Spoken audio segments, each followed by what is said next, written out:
Welcome to Living Free in Tennessee, where we talk about building the life you choose on your terms. Today is Monday, June 10th, 2024, and this is episode 914 of Living Free in Tennessee. It's a Monday show. So, we're going to do a bit of a deep dive on a topic today, plus our usual segments this morning.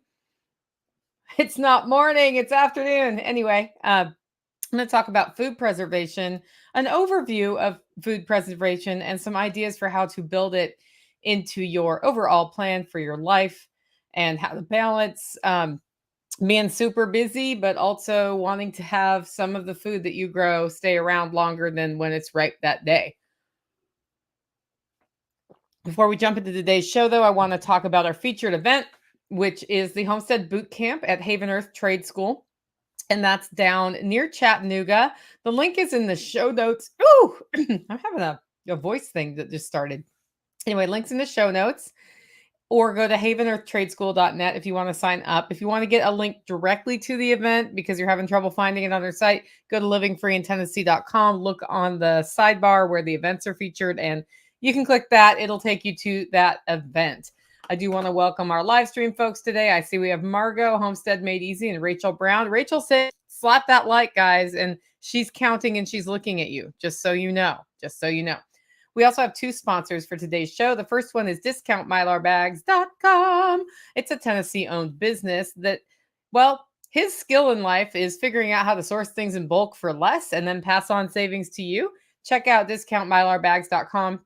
And if you're not sure, like, how to use them, how to size O2 absorbers for the bags and the stuff you're putting in the bags, those sorts of things, on the right-hand side of his website is a whole little list of articles he's written about his thoughts on that topic, because it's not necessarily the best idea to buy the biggest bag you can, throw a bunch of stuff at that, and then when you have to open it to use it, realize, man, I got a lot of stuff to eat before this bag is empty again, right? Our second sponsor of today's show is Hollow Roast Coffee. Hollow Roast is proud to announce that we have Freedom Pods, also known as K-Cups, available at hollowroast.com.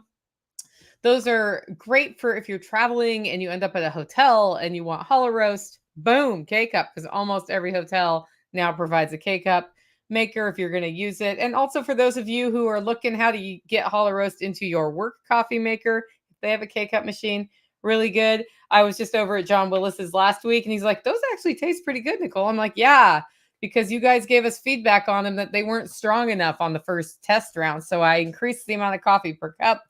They're really awesome and they're as fresh as you can get K-Cups to be. Check that out, hollowroast.com. It's not elf on a shelf, it's Smurf on a live stream. I don't know what that means. Okay. Frank Family Homestead is here as well. Our live stream schedule this week is that we're going to be live right now.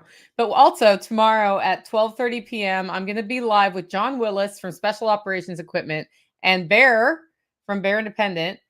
Unless for some reason a tornado touches down and he has to go do tornado-y things. Like, that's always a caveat when you're working with Bear. And so that could, of course, happen. Look, I have a background there. And that'll be a really fun discussion because we haven't talked with Bear in quite a while. Plus, he's coming to Self-Reliance Festival.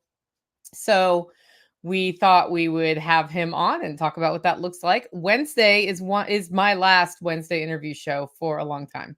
And we're going to have Aaron Wagner from American Cloud on. We're going to talk about digital sovereignty and what they're doing and why they're doing it. I think you'll enjoy that conversation. And then Friday, of course, at 9:30 a.m. Central Time, Homestead Happenings with Tactical Redneck. And then right after that, I'm driving down to Haven Earth Trade School so I can go to their Homestead Boot Camp. Anyway, that worked out timing-wise really well so that I could do the show and then go down there. That's all up on the weekly mail that went out as well.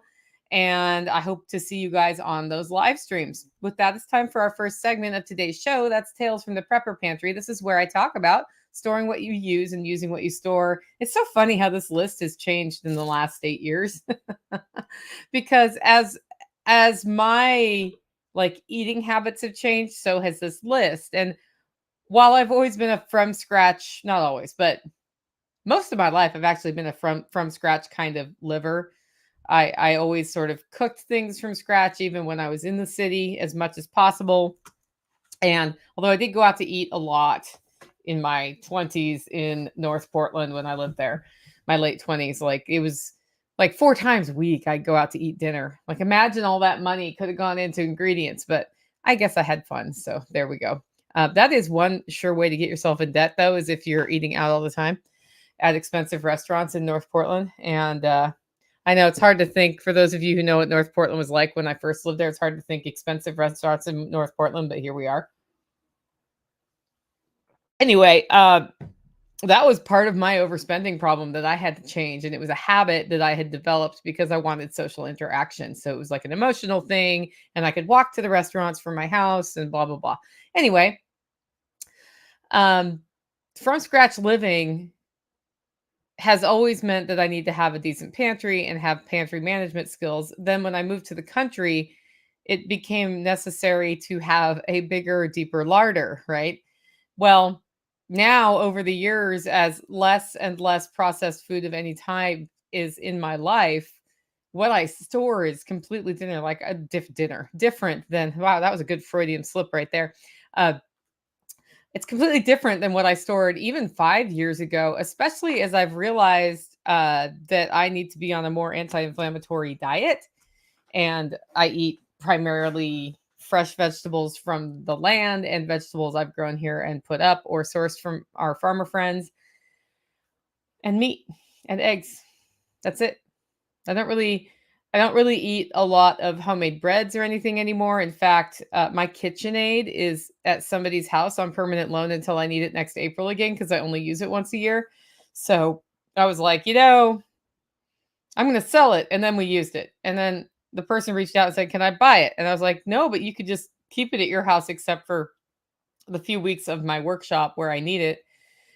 And she's like, "Oh, I'll just buy one." I was like, "No, seriously, you'd be doing me a huge favor because then I don't have to keep it here." And it's like a KitchenAid takes up a pretty big footprint if you're not using the thing. And I find, since what I do is mostly like meatloafs and steaks and, roasts and stews and stuff, I don't really need the KitchenAid, and all of the little attachments that go on it.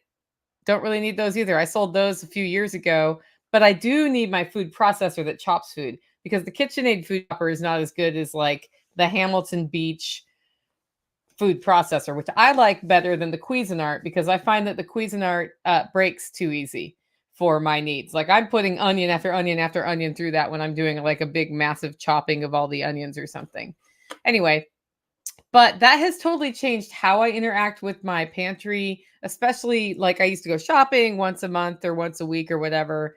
Now I don't really need to, um, because most of my stuff is being produced here or sourced locally from farms. And then I've figured out how to preserve it, which is kind of what today's show is about. That being said, we raised pigs in 2020 and I think it's 2021.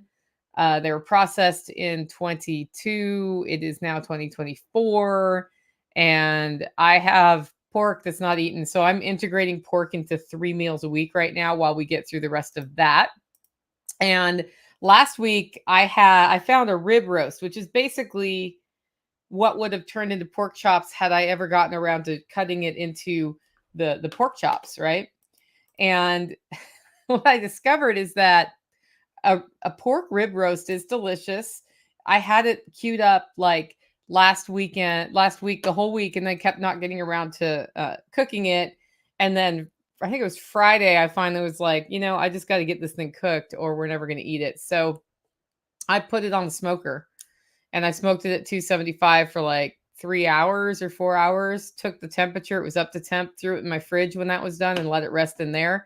And then for dinner that night, heated it in the oven, and it wasn't like pulled pork pull apart. It was sort of like a firm mouthfeel, but not too firm.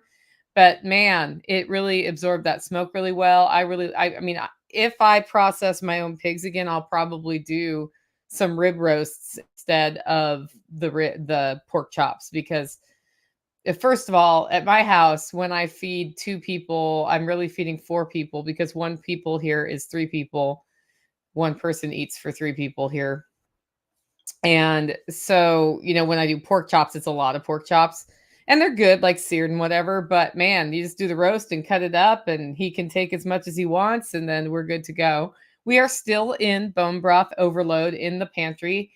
Like, I had to stop making bone broth and canning it because I like to get the bones out of my freezer. But just not drinking or using enough bone broth. So as it gets hot, it becomes less desirable to drink bone broth, but I am still trying to get a quart of it out of my life a week or so. So we'll see how that goes.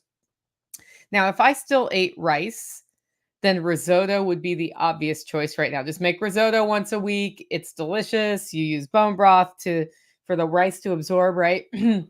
But again, when you change how you're eating, you change what you're storing. And then you end up in situations like I'm in right now where there's a lot of bone broth at my house. I am drying herbal teas for winter because they're coming on strong right now. In fact, the bee balm just like popped today. What I mean by popped is that the flowers bloomed, so I can like pick the petals and dry those. But then the leaves are also really good for winter tea. So I will harvest some of that. My bee balm patch is not doing all that great this year. It's usually pretty explosive, but as I mentioned a few podcasts ago, it got into a contest with some Jerusalem artichokes, and the Jerusalem artichokes won. So I have some smaller plants in there right now. I'm going to transplant to some other places on the property just to have a little bit more diversity of location for the bee balm. Plus, it's a beautiful flower that I really like. So we'll get that going. And then I really, really, really need to go harvest the chocolate mint. And I really, really, really haven't. I was much more interested this weekend, going into the weekend, in making sure that the chicken processing class went really well, which it did. So now I'm back to what else can I do in the yard. Next up, it's time for our weekly shopping report from Joe. And he says our first stop was Hobby Lobby for some Velcro. Their sewing notions are looking well stocked. At Home Depot, the store was reasonably busy for a non-weekend day because this was on a Friday.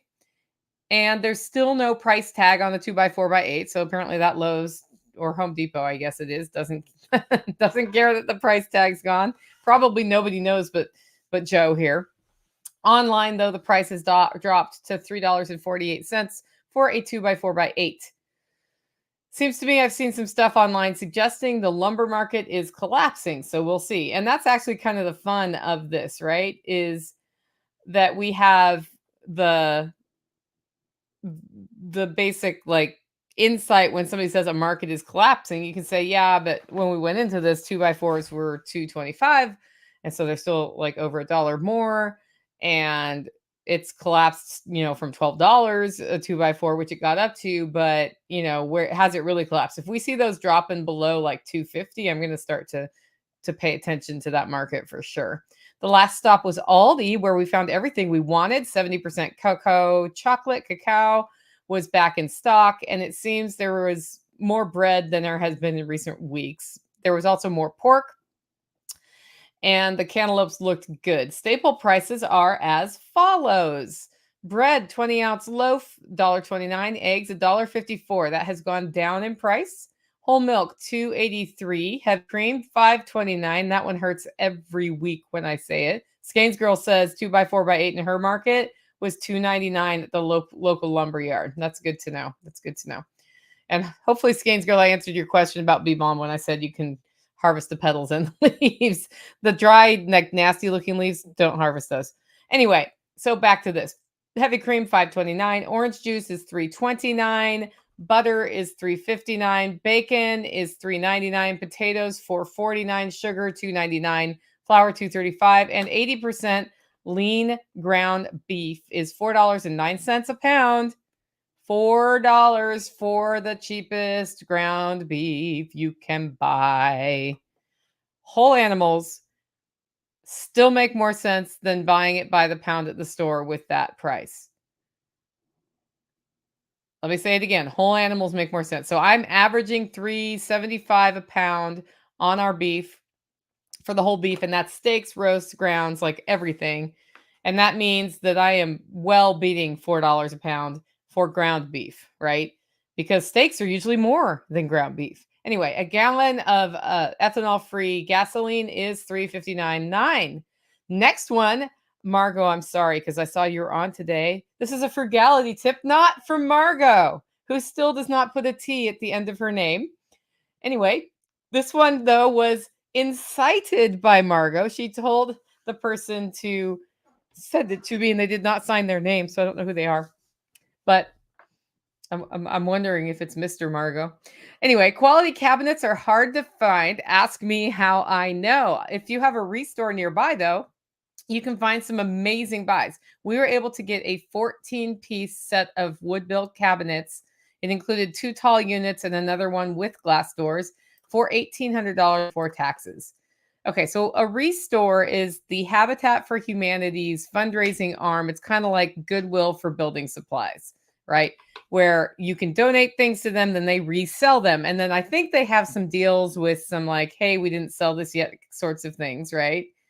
And that ends up giving you the opportunity to buy stuff. Now, when I was in North Portland, we had a store. I can't remember what it was called, but it was the same thing. You could donate from your house and then go there and look for parts like not car parts, but house parts. And I can't remember. I think it started with an R as well. I can't remember what they were called, but what was cool about it is a lot of us were going there into our 1900 era homes, ripping out trim, donating it to them. Somebody else would be replacing that same trim, which was not even made anymore. They could go there, buy it for $1 or $2, and then finish out their home. So I actually got a shower surround fiberglass, nice one, for $10 there. And it had a hole, like a fork had gone through it, but it wasn't a big hole. And it was exactly where you would put the handle for your shower, which you have to drill that hole anyway. So I got that, drilled the hole right there. That's what determined how high the shower was. And I had a really nice shower that I could put in. So that is a great way if you're willing to do a little bit of like extra hands-on, or you have some time to do that. Plus, no joke, real wood cabinets are very important and they're not easy to source, right? I've got another person comparing their 2x4 price. Take the Ride 23 says, I just bought 2x4s. They were $344 at Lowe's in Alabama. One of the pieces of feedback I've gotten on sort of our regular segments, because I always ask, like, should I keep doing those? Is that the shopping report is fun to listen to because it is semi-localized. Where your My Home Depot may not be the prices at yours. So, and that's why you have to enter your zip code to get prices at all of those websites, because they localize them to your area. Next up, we have Operation Independence, where I talk about building local ongoing revenue into my life. This one's not for me, though. I'm going to call this the LFTN Community Independence segment, because what I think was really cool in the last week is that people showed up to my house, some of whom, one person just took my chicken processing class for the second time. Okay. But the rest had never processed chickens. And they came here wanting to learn a skill. And by the end, they all had learned how to unalive a chicken and how to process it. And this particular class we made the decision to sell fewer tickets this year, and then I didn't sell out all the way. So we had fewer people than usual. And what I learned from that was a couple of things. A, we're going to always keep this class small now. Because would I have made a little bit more profit with more people? Sure, but not much, honestly. The effort to set up was way less for us from an impact standpoint, because I wasn't worried about like massive infrastructure. And then like I just did the cooking of the food instead of hiring somebody in to cook the food, which is what impacts the profit massively on the chicken processing workshop. And then I was able to be hands-on with people for longer. Wherein when I have a class with 15 or 20 people, it's like, okay, I got a next person. Like I was able to really get people to feel what they needed to feel for the evisceration process. They could ask me questions. I could sit and talk to them. We even managed to do a pasture of the sheep, which people really liked as well. So that was like good for them, because they all walked away confident about processing chickens, knowing they could do it, knowing having a lot of people come here for that class and they're like, I'm not sure I can unalive a chicken. And I'm like, that's okay if you can't. We will walk you through how to do it. And then if you can't, we'll do it for you. And you can learn the rest of the process. And then if you ever process your own chickens, that you want somebody to do that part. So you want to find somebody who's okay with that. And but everybody did it. And it's always sort of it's a little freaky at first, the first time, guys. So um, don't feel bad about that if you're in that boat right now. Like if you didn't grow up with it, it's not like you're like, oh yeah, you do this. Like we're all kind of you go up to the situation and you're like, I don't want to mess it up. I don't want anything to suffer, like all of those things. So I was really proud of this group. I'm always proud of the group, but I was really proud of this group. They stuck it out. We had a good time. The weather actually it worked in our favor because it was overcast most of the day, which means it didn't get super hot. And then I started class a little earlier than I have. I started it at 8:30 instead of 9:30. And I think that made a huge difference. We wrapped early and everybody just sort of, melted off back to their homes, had time to go home, and it was a good time. So I call that the Community Independence Fund was some good deposits were made into that at that event. Okay, who's ready for the main topic of today's show? Are you? I know I am. It is home food preservation for everyone. So Take the Ride says, are 8 people about good for a workshop size? It depends on your infrastructure and what you're trying to accomplish with the workshop. I will say that my cheese workshop that will probably happen this summer, assuming I'm not in California, um, will be an 8-person maximum workshop, even though that one is not as hands-on as the chicken. Like the chicken, you do the chicken and you go home with your chicken. But for the cheese, I want everybody to be able to see. Plus, they have to fit inside my house for that one because we're not doing cheese outside. So, yeah, Scanes Girl says, I just have to quit naming my roosters.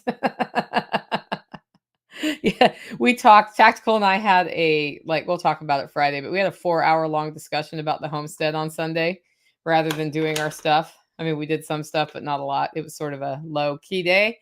And I was like, well, everything's on the table. If we got rid of the sheep, blah, blah, blah, like we don't want to get rid of the sheep, but what would that look like? And he's like, well, we'd send them to the processor. And I'm like, we wouldn't send Stormy to the processor. He's like, yeah, she'd be sold to somebody.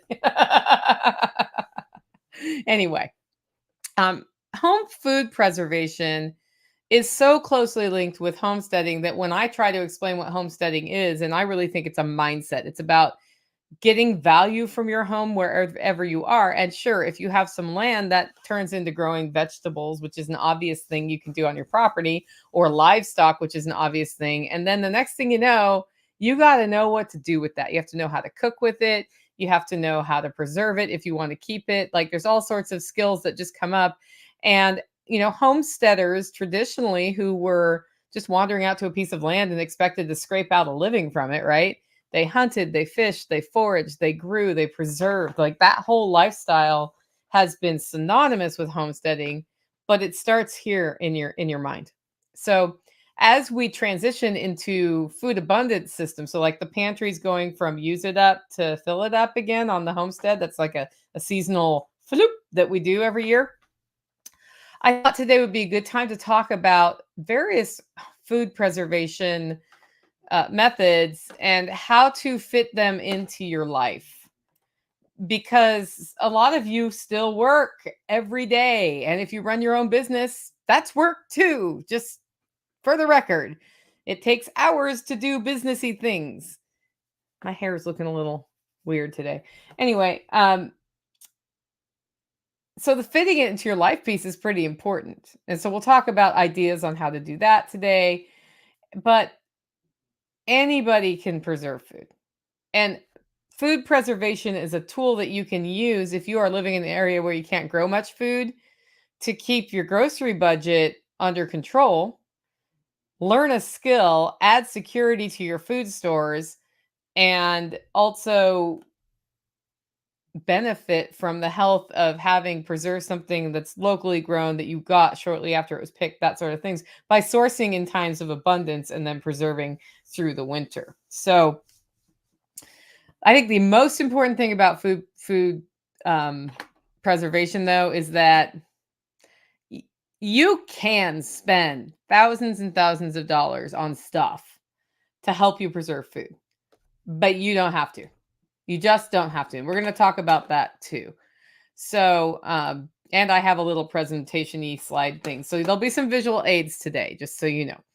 I'm going to do more of this on podcasts because I have, we're transitioning to one fewer show a week, which gives me more time to do things like this, which is actually kind of nice for me. Anyway, so growing food and foraging is kind of like printing money, right?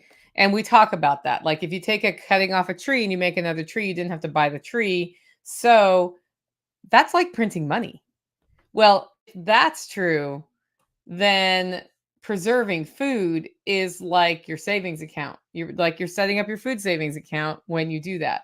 And last time I talked about a food savings account, somebody thought I meant that I had a specific savings account of money dedicated to food. That's not what I'm talking about. I'm talking about you're increasing the time you can go without going to the grocery store or resupplying from outside your life when you set up a store of food or a savings account of food. So if growing food is printing money, preserving it is how you save it. And I'm going to kind of lump foraging in here today too. So the first question is, why preserve food? Why preserve food when I can go down to Walmart and buy an apple at any time of year I want to? Heck, I can almost always get strawberries out of season there too. I can get peaches out of season there. Why would I bother doing that? I know why I do it. Guys, tell me why, those of you who preserve food who are watching me right now, why do you do it? Because I know Skane's Girl does it for sure. I do it because it's healthier.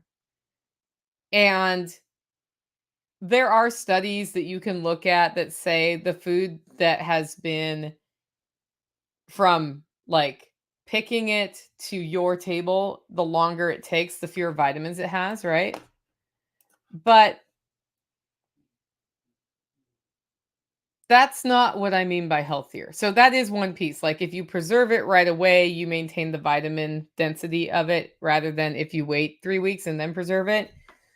But I also, and I can't prove this, so it's just my opinion.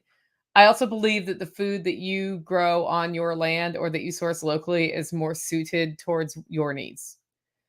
And one day I will be able to either prove it or I'll be wrong. I don't know. This is just like it's at hypothesis stage right now. And it's a little beyond that where kind of like, why did I buy a Kangen water machine? Which everybody's like, wow, that's expensive. I'm like, because I drank Kangen water for 2 days and I felt so much better that I didn't want to stop it. That's why. And can I tell you the science behind it? Absolutely not.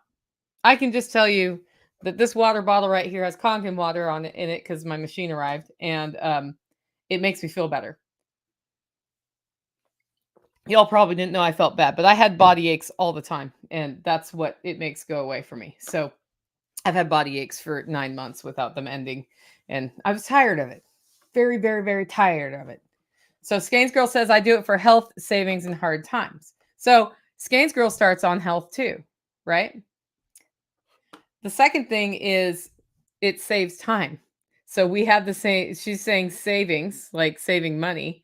I think it does cost less too. It's like a food savings account, and you can source stuff when it's cheap and there's a lot of it, and then preserve it, and then you have it, or you can grow stuff, which is, if you do it right, you don't spend more money on growing stuff than you would at the store, unless it's something like my eggs. I actually spend more on than I could source them at the store, to be completely blunt, but they're healthier. So it's sort of, there's a gray line there, guys. There's a gray line, but it saves time. If I don't have to drive to the store to shop for the things, to wait in the line, to pay for the things, to bring the things home, all of that time is what I save. Now it takes time though. So depending on how you do it, you could do it wrong, but we have ways to efficiently preserve food. And then I am just such a strong believer in building skills and adding resilience to your life that it's another skill you can add. And even if you don't do it all the time for the rest of your life or work it into your life like I do, the fact that you know how to do it means that another problem is probably going to come up that you need to solve. And it may not be food preservation specific, but what you learned in food preservation may give you the foundation to have a solution for this other completely unrelated thing. This is why we learn skills. This is why the hard skills are so important, right? Because if you don't do that, then you don't have a foundation from which to make, to make decisions. So Yeah, Take the Ride 23 says I got Kangen too, and I believe it's really helping me with muscle recovery. I haven't even messed with that yet. Right now, I'm in my introductory phase where I'm supposed to have a big old fun like toxin dump that's gonna hurt. So, what's your favorite way to put up squash? I'm going to put that one aside. We will add that to the end. But if you do have a question like this, guys, and you put things in all caps, it's a better chance that I will see it, right? So that's why I preserve food. But then how? Let's look at why. So there was a time where humans did not preserve food as part of just becoming humans. So we would find the food and eat the food. But I'm sure it did not take very long for people to be like, wow, I just found lots of this one kind of food. It'd be really cool if I could keep some. How can I do that? And so if you think about tools in our tool belt in those times, we would have had probably some sort of shelter and fire, which means some things we already know that like so early on, how did we preserve food? Dry it, smoke it. What does smoke do? Smoke helps dry it, but it also keeps insects away from things. Because what makes food go bad? Bacteria that are like growing on the food, right? And if like if a fly gets on there and lays eggs, like it's gonna get maggoty if it's meat and weird and blah. So I can't imagine that it was all that long a trip from I want to keep food longer to I can preserve it by cooking it. Just by cooking it, meat lasts longer than raw, right? So that's interesting. But when you think about the methods of food preservation, you've got dehydrating and smoking, and that is just making it less wet. And when it's less wet, that's not as friendly an environment for bacteria to grow in and make the food go bad, so it lasts longer. The next obvious step, especially if we have something we start storing it in and it's not dehydrated all the way, is fermentation. And you can imagine how this one went, right? Like something was in a container and the right kind of bacteria or environment was there and it fermented. And they were like, that tastes weird. And then they were like, but that's the only thing we have, so we eat it. And then they probably acquired the taste for it. And then they figured out you could control this over time. Because I think a lot of how we have learned to preserve food started with accidents until we get closer into more methodical approaches to it. But think about this, to survive, you had to be motivated to figure out how to preserve your food. So then fermenting is another way to preserve food. So think about milk. If you don't ferment your milk, it will last. If you have a creek, you can put it in, it'll last a few days if you're able to get milk from an animal. If you ferment it or turn it into cheeses or sour cream or any of those other things, like if you cultivate a transformation where sugars are eaten and it becomes more acidic, then it's going to last longer. And if you then pair that with pressing the moisture out of it so it's not as wet, it will last longer. So that's kind of like the difference between a farmer's cheese or a chev or a soft cheese like a cream cheese and something harder that lasts longer like a Parmesan or a cheddar cheese, is that the Parmesan or cheddar cheese are hard cheeses because they have had the whey pressed out of them, so they're drier. And they have salt too. So another way we preserve food is salt or curing.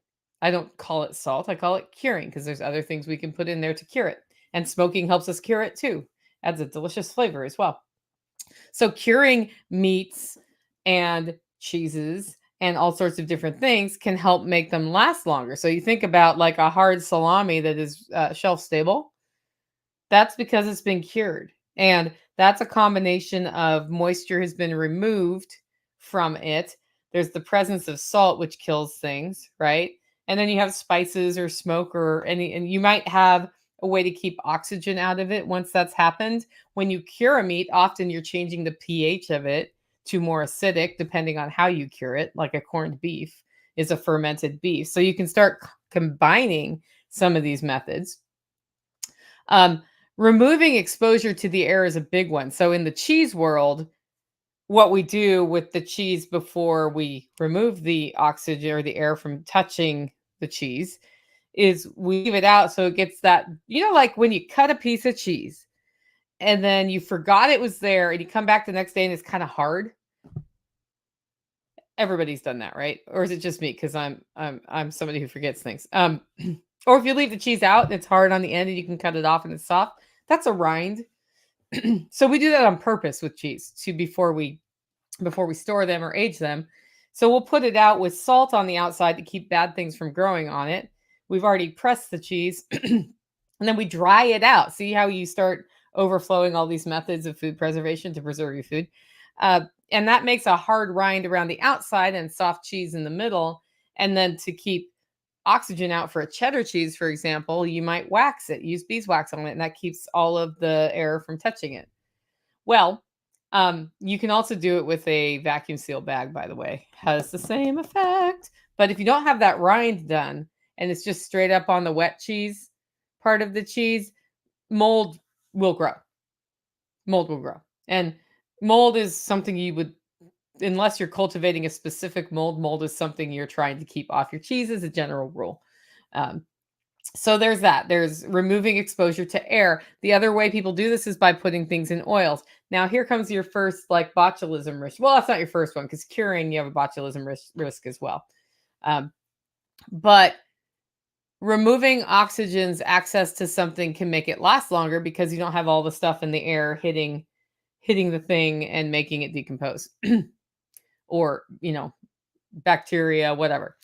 But if there are botulism spores in it and you cut off access to the air and it is not an acidic environment, so it's a basic environment, like my Kangen water, it can wake up and release a toxin. And so if you wonder why people use nitrates in curing meats and hams and things, that's why. Because it changes the pH of the center part of the meat, which then makes it more acidic, which then makes it so that the botulism spore, if it's in there, which, it lives in the soil, so it could be in there, doesn't wake up and do anything. And if it's just a spore and it goes into your digestive tract, it's not going to do anything. It's not going to do anything at all because your digestive tract is acidic. So you need to be careful when infusing oils about what you're infusing it with. Just think about that and think about how you store your oils if you do that. I used to be pretty comfortable just throwing stuff in oil and putting it at room temperature. And when I learned more about how botulism works, I was like, I'm pretty cool with putting my infused oils in the refrigerator and then bringing them out a little bit before I want to use them.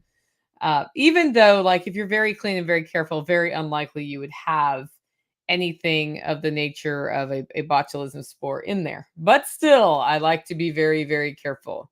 Very, very careful. Okay. Canning. So Skane's girl said she likes to can it for squash. And so canning is probably the first thing I methodically learned how to do as a homesteader, besides the fact I had already been dehydrating and fermenting in the form of hard ciders. Not sauerkraut, hard ciders. My first fermentations adventures involved cider and beer and wine. But canning is the obvious thing we start to do. And there's a lot of fear around canning. But canning is basically putting things into a jar, making them hot enough to kill everything in that jar. And then in that process, because if it's underwater or in a steam environment under pressure, the lid seals so nothing can get into the jar to make you sick. So that's how canning is a method to preserve things. It also means you have cooked the crap out of anything you put in that jar. So if you like al dente green beans, you do not like canned green beans because they are squishy. I like squishy green beans, so I'm fine with it. If you want al dente green beans, then you're going to have to use Another method of preservation, which I call keeping it cold, or you could freeze it, basically. Fridge or freezer delays the breakdown of the food because things don't grow um, at a low temperature as quickly. The best method and the most long-term method of preserving food, especially on the meat side, I mean, not counting freeze-dried, which is under-dried, is on the hoof. Like, you're gonna get the best quality food from the food you preserve on the hoof and then process it and eat it. So if it's alive, it doesn't go bad usually. And that's if you look at how homesteads and farms are run, it's with that in mind, right? Before we could really do much with meat as far as preservation goes, all we had we could do is like keep it as cold as possible and cure it.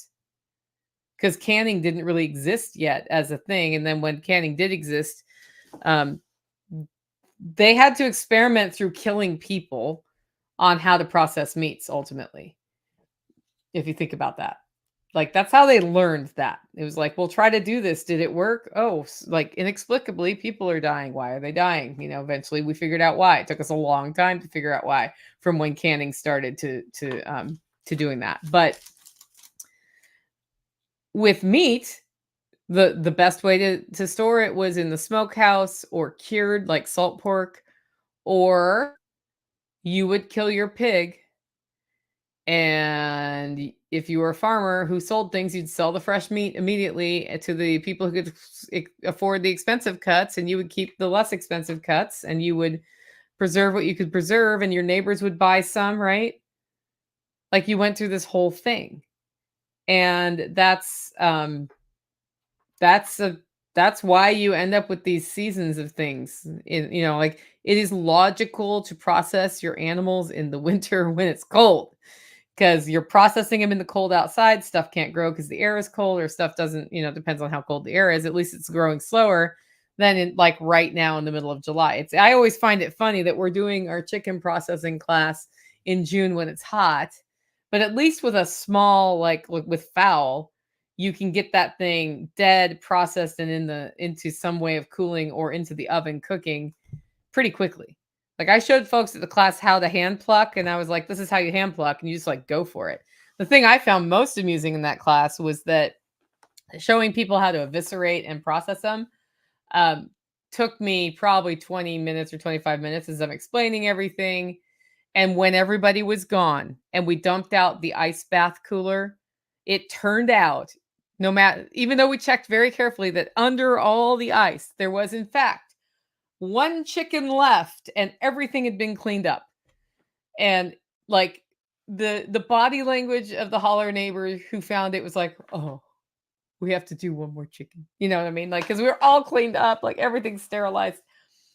And I was like, "Well, I'll do the chicken and I'll clean the cutting board when I'm done." And I realized, like, I had it done in less than a minute. It was 1 minute's worth of time. And I'm like, that's kind of funny because it takes me way longer than that to explain how to do it. But that's just because I've done so many, right? So anyway, on the hoof is one of the ways to do it. So then it becomes a matter of which thing is what timeline. And for those of you in the live feed, I have a slide up with different sized bars, because the one at the top is the shortest and the one at the bottom is the longest amount of time. So if you only want to keep something good for like a week or two, your fridge is perfect. Like, some things last longer in the fridge, like a butternut squash, for example. But the fridge is what has the modern refrigeration has allowed the modern food system to develop as it has. It's allowed grocery stores to exist as they do. It's actually put a lot of, I would say, purpose built or topic specific things out of business, like a vegetable stand. We don't have those anymore, except for there's a resurgence now, but it's not. It used to be you go to the vegetable, like the green market, you go to the butcher, you go to all these different special things, and now it's all in one big store. Refrigeration, I think, helped make that happen. And then because we could transport while refrigerating, it made it so that you could centralize processes and bring costs down and then distribute out. So that's your just-in-time commercial food system at play right there. But also having a fridge in a house is very convenient. I love, by the way, for those of you who've ever done this, like go check out some fridges of the 40s and 50s and designs they had for that. Like those were the days, man. People had all sorts of interesting ideas on how to refrigerate. Well, before we had the electric fridge or the gas fridge, we had ice boxes. And these were purpose built areas of your kitchen where you put ice in with airflow to keep things cold. So we figured out long ago if you keep things cold, they last longer. And then what extends the time a little bit more is fermentation. And I'm going to tell you this, there is no hard and fast timeline rule. So I'm going sort of in the aggregate. I understand that a bottle of fermented wine can last 60 years or whatever. Like, I'm not talking about that. I'm talking about your food, and you have some outliers on fermenting that can go way longer. But in general, if you're going to make sauerkraut and you want to store it and you're storing it in a cellar, it's going to last maybe a year, maybe half a year. Sort of depends on what your environment is and how well you're able to keep it under the brine in that situation. But it keeps it for a long time and you want to eat it up, as you're going. And then what lengthens and um, to even longer is curing, canning, or freezing. So freezing, you're looking at a 2-year timeline for sure. And it can go longer for some things. And what I've noticed with frozen meats, for example, is the fattier meats don't last as long in the freezer as the leaner meats. And then, of course, to the extent that you're able to keep the meat from touching the freezer air, they taste better longer. And I think often it's not that they're going to get you sick, but the fats go rancid and taste like crap in the freezer over time. Canned foods, likewise, 2 years. Can you eat canned foods that are older than 2 years? Yes. What happens with canned foods that go long is the longer they go, they degrade in color and texture. If a seal breaks, it goes bad. And it doesn't matter if that seal breaks a month in or 3 years in, it goes bad and you don't want to eat it, right? So I'm not talking about that. I'm just talking in a properly stored, the steel stayed intact, all of it. What's not happening in the food is if you've gotten all the bacteria out, nothing's growing in there because bacteria don't penetrate glass. But if you ever like, I have 3-year-old peaches right now. I am eating from time to time with some cottage cheese, and I wish Tactical could hear me right now and was at a grocery store, could buy me some cottage cheese. But maybe I'll make it from my milk this week. He's coming home with my milk tomorrow, so I'll just make homemade cottage cheese. But I like preserved peaches with cottage cheese, no sugar added. A lot of people wouldn't like that, but I've cut most sugar out of my life, so that natural sweetness is pretty good for me. But what's happening is they're very squishy, and I'm going to just have peach mush if they're not gone, and then the color is darkening and darkening and darkening. So what was a nice light, like cheerful looking peach at one point is now getting darker brown. It's moving, like everything kind of moves towards the brown color in a situation. And then curing, it depends on what you're curing. So in a salami can last 6 months, it can last a year, it can last. We have country hams that are 100 years old and still good. So it just depends on that. But that is like a longer time than fermentation. And then we have dehydrated.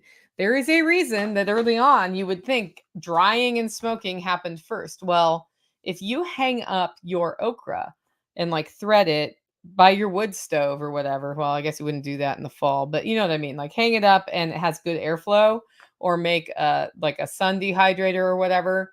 They dry out, become stone hard, but when you reconstitute them, they're still good. Same happens with green beans, which you want to blanch first, but we'll talk about that. Well, maybe we won't talk about it here, but at some point when I talk to you about green beans, we will talk about why blanching and what blanching does and why it's important on things. But just know for broccoli and green beans, go look up how to blanch them and make sure you blanch them if you're not canning them, which basically blanches them when you can them. Okay? Because like your al dente green beans and you're going to put them in the freezer for the winter, then you want to blanch them, then put them in the freezer, or you end up with green bean sticks. And green bean sticks are not delicious. But also for like fruits and and meats in the form of jerky and all of these other things, dehydrated lasts a really long time. Like jerky, when you get it down to almost no moisture left in that meat, it lasts a really long time and it's very lightweight and portable. So that's a super big benefit too. And then along with that, then the next step is freeze dried. So freeze dried, what you do is you take the food, you freeze it, and then you put it under pressure, and then you heat it so that the solid, the ice bypasses becoming a liquid and goes straight to a gas and disappears into the, well, actually it forms as ice on the outside of the vacuum tank. But anyway, it gets out of the food.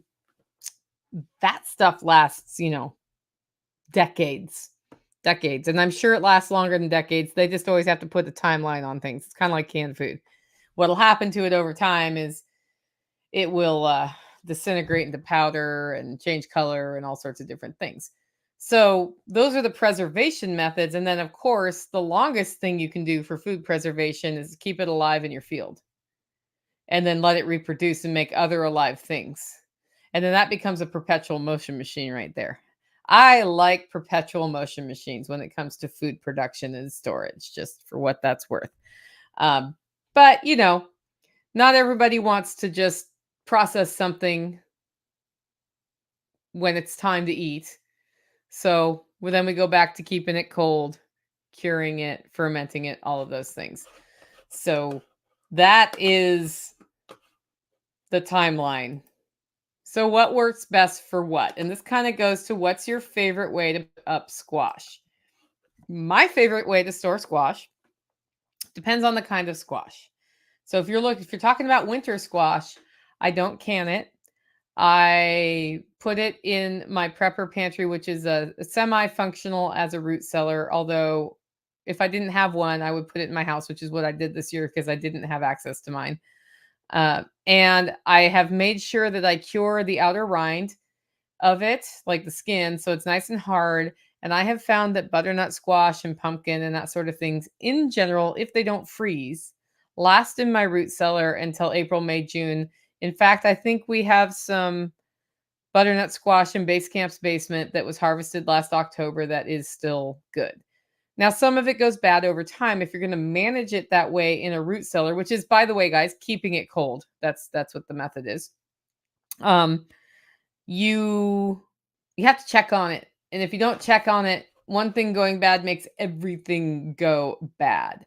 Now, as far as summer squash, I like to cut it up, shake it in flour, and freeze it for sautés. I like to pickle it. They make really good pickles. And most of the time, it is a rare year that I actually have enough squash that we're not just eating it as it comes on, that I actually have to preserve it, because we have a wonderful critter here called the squash vine borer. But you can dehydrate it and you can it. I find that home canned, so like actual pressure can squash, is squishier than I want. And at that point, I'm just as happy throwing it in the freezer, pulling it out of the freezer and sauteing it that way. So things that dry really well, in my opinion, are all of the herbs, right? All of the herbs do really well. So your mints, your dills, like all those things. Meats, if you like jerky, those sorts of things dry well. What I don't love as much dried is this is gonna hurt somebody's heart, but I don't love the mouthfeel of the dried fruits. Some people love it though, and it's their favorite snack. So do that if you like it.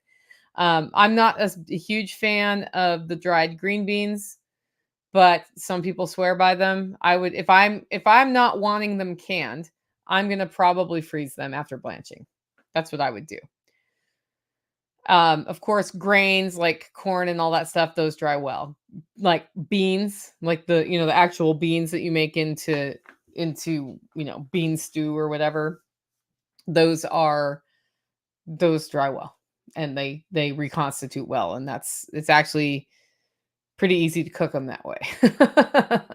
So grains do well. What freezes well? I find that breads freeze well. That better than drying a bread, right? You're not going to dry bread. Meats for me are a big one. I don't freeze very many vegetables because I prefer many of my vegetables canned, unless they're one that gets so squishy canned that I don't like it, like the squash we mentioned. I will pre-cook squash, cube it up, and freeze it. Sometimes I'll just not pre-cook it and I'll freeze it. So like the winter squashes, if I don't keep them in the root cellar, I do like them cubed up and frozen because I can go straight from that into a bisque or whatever. So those things freeze well. Bone broth freezes well. When I evaluate what I'm going to freeze, though, the way I think about it is, am I willing to expend the electricity and the space in the freezer for this thing? And if it's something like a loaf of bread, I might keep a loaf of bread in there for my mom, but I'm not going to keep 20 loaves of bread in there because bread that's been frozen ain't that great. And the best way to store bread is in the form of wheat berries, which is dried, and process them, bake the bread, and have the bread fresh. There's no reason not to do that. I don't feel an overwhelming need to take up the space in my freezer of a bunch of pre-cooked breads, because what I want to put in my freezer are the things I'm not letting stay alive in my pasture at this time so that I have easy access to steaks and ground and all of those things. Okay, what works best for fermenting? Of course, your alcohols, your grapes, your grape juice, your apple juice, your malt. Those do great fermented. Am I right? They do great fermented. I'm not wrong. But cabbage is a great fermented thing. So you can can cabbage, right? But why not make sauerkraut and then can that if you're not going to keep it at room temperature? Uh, Beets, like in the form of kvass, but also fermented beets, like all of those sort of vegetable-y things ferment well. I like to plan my ferments though more on the scale of what am I really going to eat, volume wise fermented. I love fermented cucumbers, like the kosher style fermented pickle it's crunchier than a canned pickle and it's delicious. And even when I'm canning pickles, if I have time and it's the right weather for me to ferment them and then can them, I'll do that too, rather than just do quick pickles, although quick pickles are good too. And I like pickles a lot. So, of course, then milk in the form of cheeses and those sorts of things. What works best for canning? Okay, here is something that's probably fighting words on canning.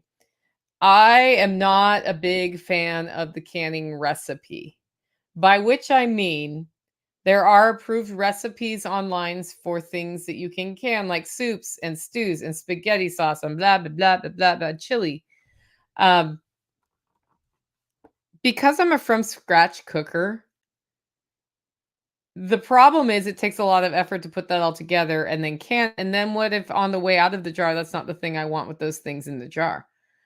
What I have come to over 17 years of homesteading is, with a few exceptions, and then we'll talk about what those are, I find it better to can single ingredients and cook whatever I'm going to cook on the way out of the jar rather than make a pre-made something or a whatnot in the jar. And there's two reasons for this. One is that, well, once you've made something that's a recipe, you're stuck with the thing.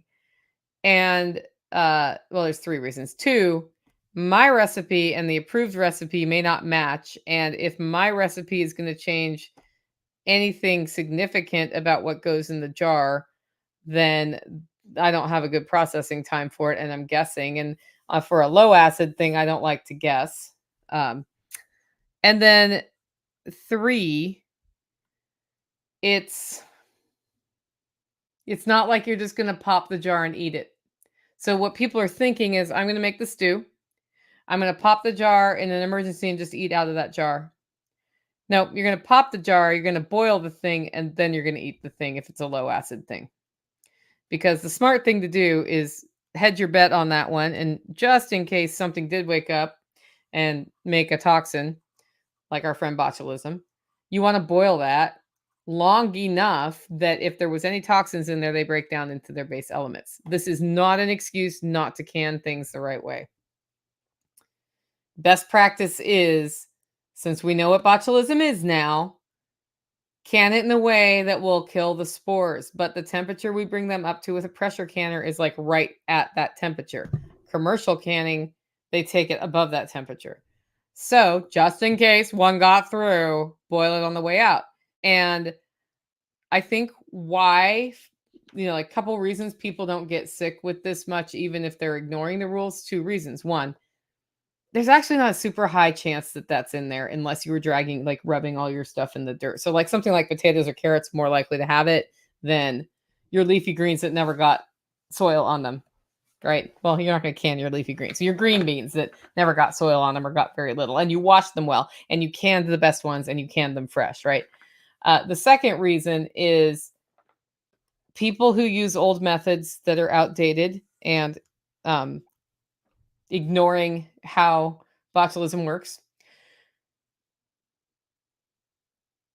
often are also not using a microwave to reheat something or eating it straight out of the jar. What they're doing is they're putting it on their stove, bringing it in a boil to make it hot. And when they bring it to a boil, what happens is if there are toxins in there and if they've done it right, then you're not going to have the thing. So anyway, that's all to say. I like single ingredients except salsa, which is a high acid thing, jams and jellies and chutneys and those and sauces.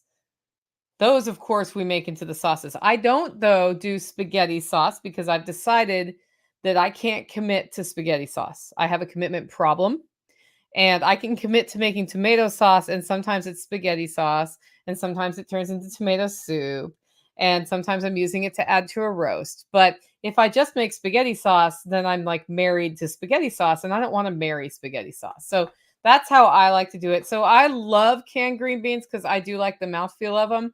If you like al dente green beans, don't do it. I like to can tomatoes, tomato sauce, salsa. I can bone broth. I do like to can like butternut squash when I can. And I guess recently they may have taken away the processing times for that. So I need to look into that a little bit deeper. I like canned fruits like peaches. I don't like canned plums. So with plums for preservation, I actually do prefer dried or frozen because when you can them, they turn into plum juice. But if you want plum juice, that works. But you end up with a jar where the very top third is plum bits and the rest is plum juice. So they just shed a lot of water. So if you got plums, look at plum preserves and look at other things like that. I have never canned potatoes. I've never seen a reason to because they go in the root cellar. And that's actually true for most of my squashes. I don't do a lot of canning of squashes. Canned broccoli tastes like kind of like liver. It doesn't taste very good. So with broccoli, I like to blanch it and freeze it. Um, and that's just a broccoli thing. What else do I like to can? What do you guys like to can? Corn. I don't eat corn very much anymore, so I don't can corn. And then meats. I actually like having canned chicken so that when somebody gets sick, I can make stew from the canned chicken because the flavor is so much more powerful. And then also I do that with other things like venison and beef and that sort of thing. Now I'm going to go back to my recipe thing. I do, in fact, keep 2 to 5 jars of a stew I've made of some sort that does not have flour in it or milk. And I keep those on hand for if I get sick because I can boil it out of the jar and eat it. I also keep some commercial canned stew that can be like less purposefully heated and eaten, like in a microwave. I don't actually have one right now, but like it could just be heated on the stove to warm enough and I could eat it. I could eat it cold out of the can. I keep those around as a hedge against getting sick because cooking things from scratch when you're sick is not very fun, especially if you have a really like when I had the vid, I wasn't moving, and I remember the first time I had it, like Tactical, bless his heart, and I didn't have any soups in the house that I knew of. Turned out he found one eventually. He was like, "Oh, you're sick. You need chicken soup." He drives to the store to get me chicken soup. And in my mind, I'm thinking, "Oh, that's so sweet. He's going to get me some Campbell's." In his mind, he buys a whole chicken and then initiates the process of making the chicken soup. And I've been sick in bed for 2 days and not really had any food. So I was like, "But I'm hungry now." It came back with like he throws it in the crock pot. I'm like, "That's gonna be ready sometime tomorrow." But right now. So, um, he was like he went poking around in my cabinets and he found I had 2 cans of soup left over from when I had the Airbnb and I'd taken it down, right? I had an Italian wedding soup and I had a tomato soup, and my stomach was like, that tomato soup ain't happening, like too much acid. So he's like, which one do you want? I can heat it now. And he heated it, and he put this bowl by my bed. And for the next 2 days, that bowl sat by my bed. And every time I woke up and was hungry, I ate a single bite. And so I only had it warm one time. But after that incident, I decided it was a good idea, just as a preparedness thing, to have something easy to heat or eat when you are sick. And now I have other things that don't have to be heated. Like I have Vienna sausages in cans and some other stuff like that that I eat. So Skeins Girl says meats are my number one thing to pressure can. I don't even pressure can much meat, but I just like to have it so that it can go, right? And then for freeze drying things, um, freeze drying is a way I like to preserve mostly single ingredient things. But what freeze drying has opened up for me is that scenario I just told you. There are no now packages of leftover things that if I cooked a lot of a soup or something, I've put it in the freeze dryer, and there are packages that you can just add hot water to. And chili is one of my favorite things in the freeze dryer. So like the pre-packaged stuff is way better.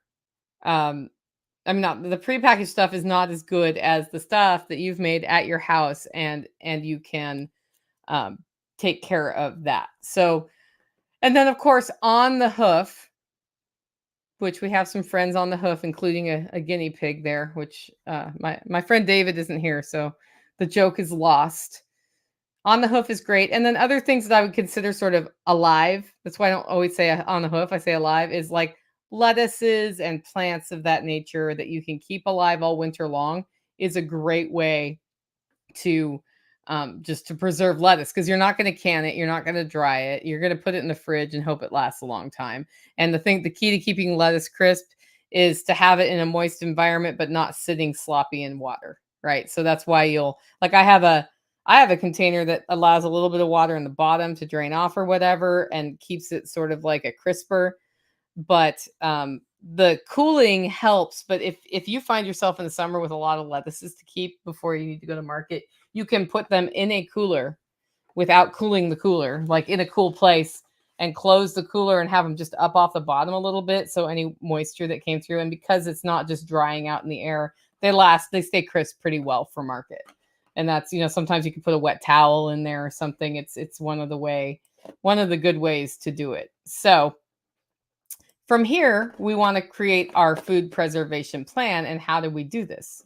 Because just like your pantry, everybody's food preservation plan is different. And I use this particular grid to assess what makes your best plan. So first of all, you need to know what you have and want to preserve from the standpoint of store what you eat and eat what you store. For example, if you did the biggest mistake that most gardeners do who don't like radishes, and you did your first garden and you planted half an acre of radishes and you ended up with a really successful radish crop, which has happened to a lot of people, and then you preserve those radishes, you are now stuck eating all your radishes that you didn't want to eat to begin with. So if that is you, don't preserve your radishes. You don't need to preserve radishes if you don't like them.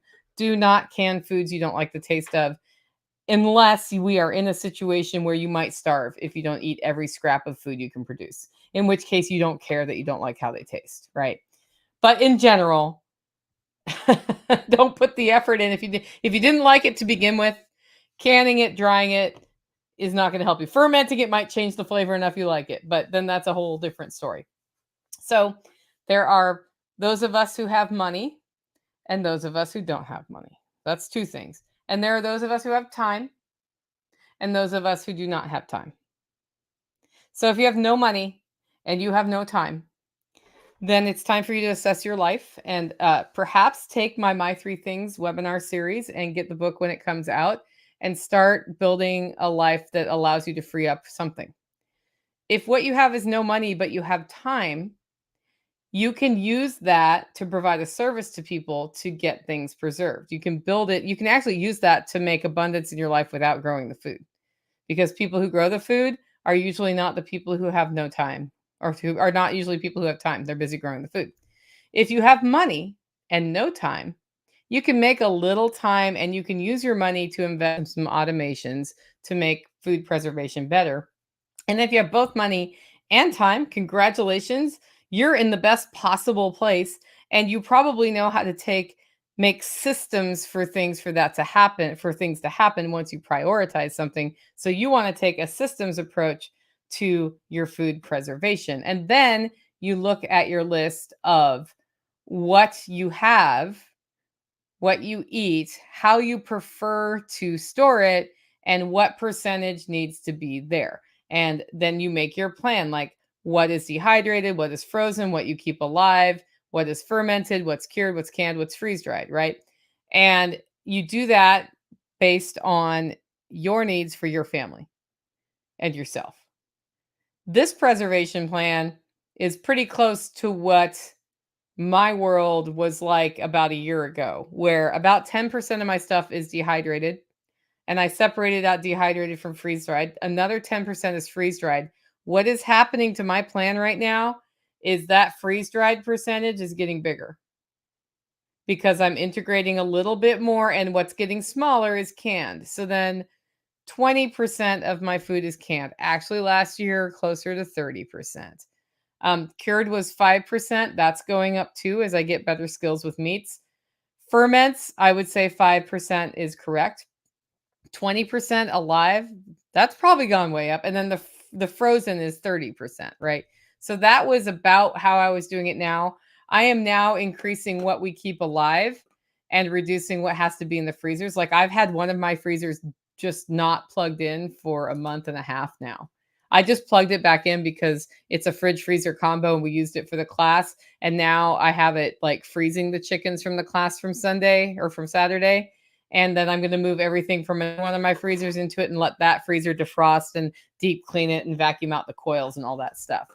But I'm finding, because I have the freeze dryer and because the homestead's working a little bit better as a way, raising the animals, that I don't need to store as many in the freezer. But the one thing I'm not going to get away from is putting a whole cow in my freezer. And last year I put 2 cows in my freezers, right? And then as far as ferments go, I don't see that changing.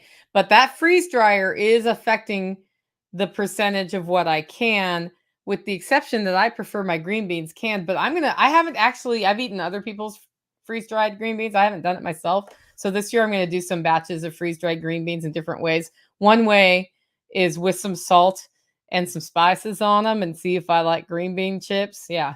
So we're going to see how that works as well. So that's just my preservation plan. Those of you who like to plan, do not over obsess on what percentage where. This is more a view of what is rather than what I need to strive for.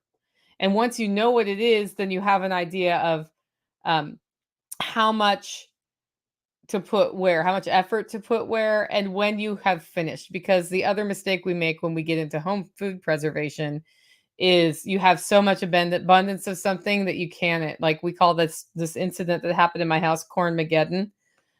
A farmer gave me a truckload of corn for free, and everybody I knew came over and helped can corn and took corn home, and I ended up with almost every jar in the house full of corn, which then did not leave jars available for other things, and I had to buy more jars. But I also had corn for 3 or 4 years. Corn-mageddon was like, it was cool from a budgetary standpoint because I didn't have to buy corn. But from a, is it worth dedicating that space to the corn standpoint? Probably I should not have canned that much corn. I should have canned enough corn for 2 years, knowing that I would use 12 jars a year and I needed 24 jars for that, and gone on with my life, and then just like fed my chickens a lot of corn, composted it, given it away, whatever I could do, right? So knowing what your needs are with your plan is more of a guide for, do I keep going down this path of it's built into my system and I'm just going to keep freeze drying eggs or whatever, or have I reached the bank account is full here and I need to focus somewhere else?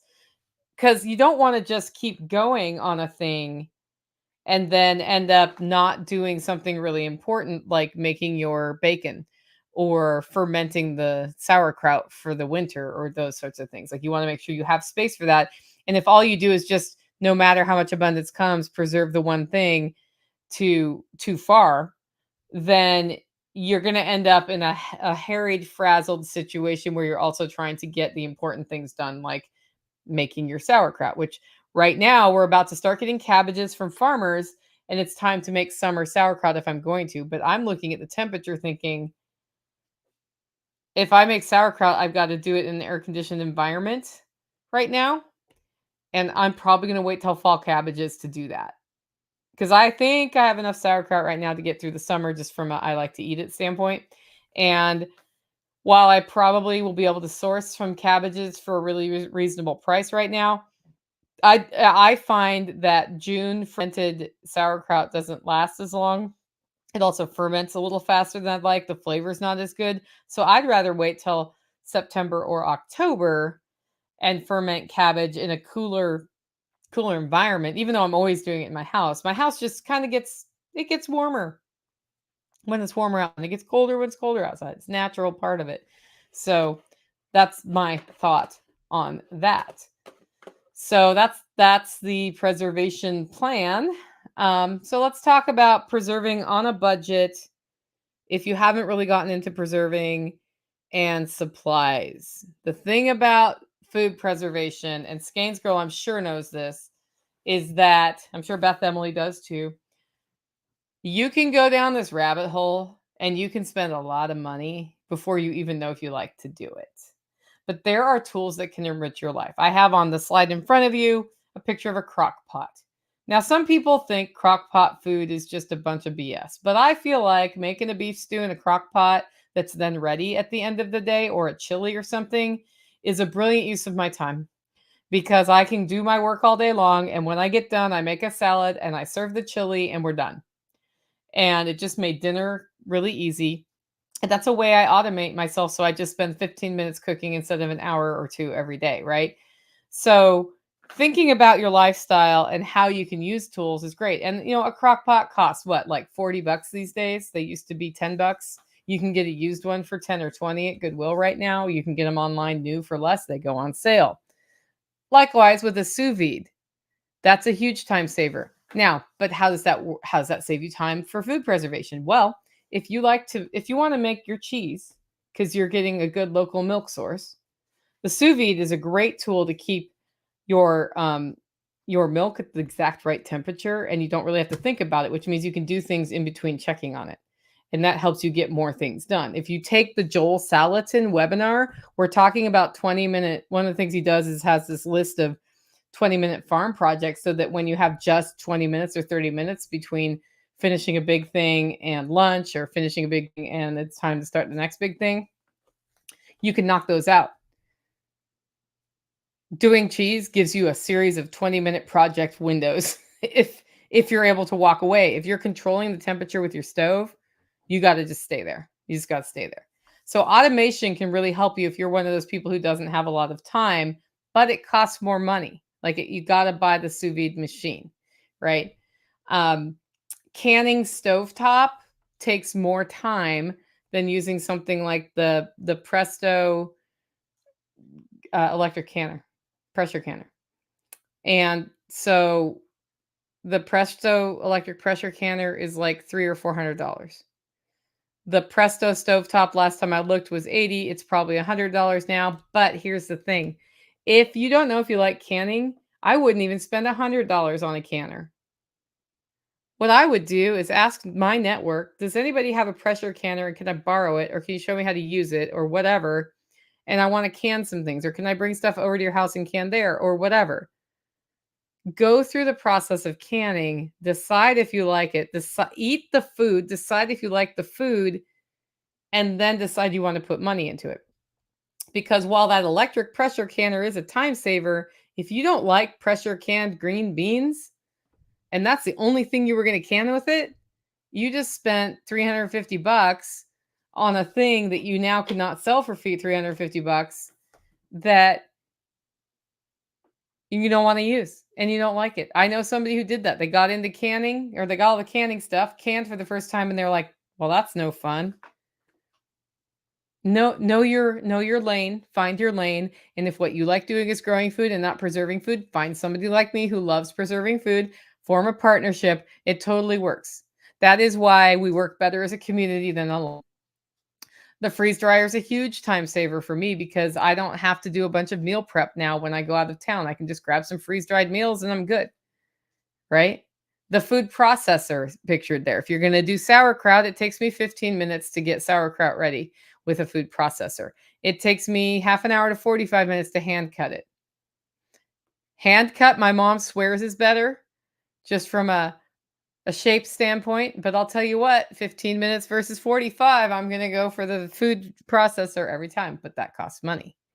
So, if you want to get into food preservation on a budget, know this. You can start by getting herbs and teas and drying those on racks at room temperature in your house, as long as you can keep your cats out of them, or hanging them in bunches from the ceiling. That'll give you winter tea. Done. It costs very little money to hang a bunch of mint from the ceiling on a hook. Or it costs nothing to put it flat on a cookie sheet and check it every day. As long as you keep a thin layer, you won't have mold grow. And as long as you don't have a humidity issue, you want airflow, right? Now, if you want to be better at that, you can decide, you know what, I want to actually get a food dehydrator and you can spend some money on that, but you don't have to. You can look at Paul Wheaton's, like at Permies.com, you can look at their plans for how to make a solar run dehydrator and use that. There's lots of ways to do these things. These are things people figured out how to do before we had appliances. Likewise with canning, in order to water bath can, what you need is the jar under the surface of the water and protected from the direct heat source so you don't break the jar. And then you process it for whatever time at a rolling boil. I've done it with small jars in a stock pot. Or, again, hey guys, anybody got a canner I could borrow? I have 3 canners on my property right now that I don't use. No, I have 2 now. I had 3 because my property has been the place where people go who buy canning gear and don't like to can go with their canning gear and they leave it here. And then like once in a while I'll be like, "Well, I have 3 bushels of green beans, so I'll have 3 canners going at once." Well, a friend of mine this year said, "You know what? I had a canner, but due to unfortunate situations, somebody took my canner and I don't have money to buy a canner." And I'm like, "You're going home with a canner today. It's your luck. You run the canning lottery. I will send you home with one," because what I keep them for is people who want to can, decide they love canning and can't afford it. We'll give them one, or I'll sell one cheap. That's what we do with those when they end up here. And the other thing that happened is my original canner, which was the Presto brand, it was not the All American, lasted me for so far 17 years without the need for a replacement gasket. So if you're not starting canning because you can't afford the All American, get a different freaking canner. They're cheaper. Like you don't have to go all in on that. You can almost always find free jars. And if you can't, like a case of jars at Walmart ain't that much. And then you have those jars to reuse. Likewise with the lids. You don't have to buy the big bulk sleeves of lids. You can buy 12 packs of lids and go for it. It doesn't have to cost a lot. Curing meats, it's like you got to be able to hang them and you got to have some pink salt and you got to have some salt and some spices. And you got to keep flies off it. So you can, of course, I have a beautiful, like purpose-built fermentation crock. I love it. It's got like the water ledge. It's hand thrown by a friend of mine who does pottery, and it's so perfect for pickles. It even has its own little pottery weight that fits inside. That thing cost me $80. Or you can take a mason jar that you already have and then devise your own weight with a Ziploc bag and some water and put a lid on and burp it every day, or drill a hole in it and put a fermentation lock on it. So when you're thinking about this, before you go all in on the expensive stuff, guys, definitely like totally test it so that you can decide if you really like it before you go all in. And then, of course, if you want to do like the purpose-made crock or whatever, that's fine. Skanes Girl says, when I started canning, I'd buy a case of jars every time I bought groceries. Yeah. People start giving you jars too. People start giving you jars. It's really interesting. And then the other thing is if you are really, really, really on a budget and just can't figure out how to do it, but you have a canner but no jars, and you're friends with people who want home canned stuff, who will bring you produce and give you half and give you the jars, That's a way to do it. I know people who trade that way too. So the best way to fit this into your life is come up with that preservation plan, figure out, what needs to be canned, what needs to be dried, that sort of thing. Decide this year this is the part I will handle and build it into your habit, into your system. By which I mean my habit here that I'm building this year, I'm rebuilding it because it went away for a while, is freeze drying my eggs for storage. And the reason it came out of my life is I wasn't making enough eggs for this to be a thing.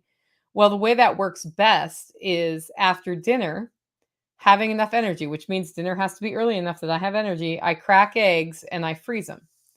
And then the next thing I do is I wait till they're frozen and then I run them through the freeze dryer. Well, I'll start it in the morning, before I start other things in that situation, or same thing after dinner. My time for eggs is after dinner. And then when the freeze dryer finishes, if it's in the middle of the day, I wait till after dinner and then I package them, right? So that's what works for me for that. What I do for canning is I always do it on Saturday afternoon, which means if I'm on the road every Saturday, then I don't get my canning done. Now I can force it out on other days, and sometimes I'll sit there at night after dinner snapping beans or whatever.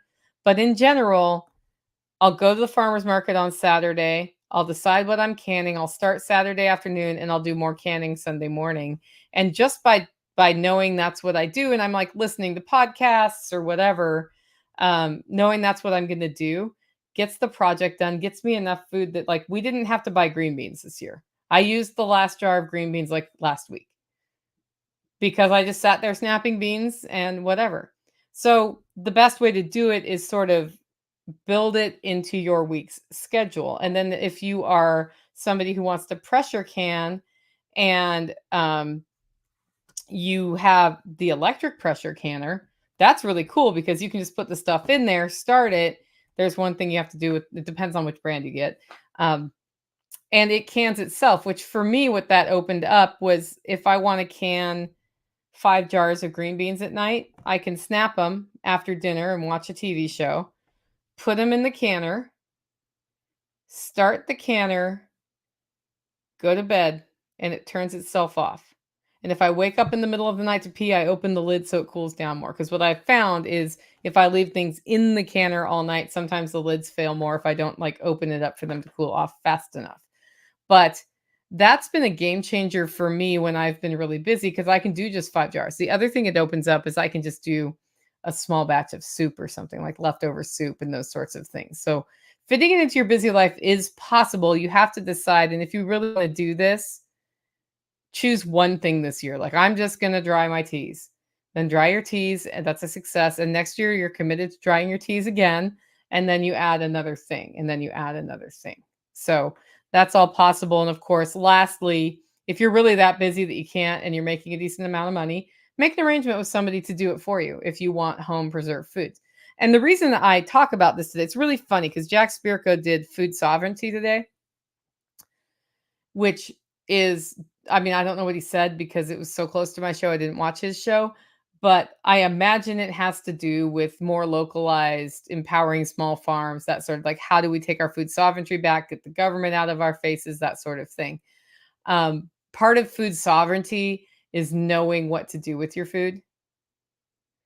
And somebody can grow it. It could be very abundant locally, but if we don't know how to also preserve it and trade locally, then we are more dependent on the commercial system in the times of year where food's not coming off the land. So to the extent we can build our own skills to have a food preservation plan and how we want to have it stored in our home that fits with what we eat, right? With what we like, we are much stronger in a situation where government over control gets up in our face about it, up in, the local face. Like, we're in Tennessee, I'm pretty sure there's going to be a pretty big chicken fight because places are starting to crack down on backyard chickens. And it's like in a time when so much inflation has happened.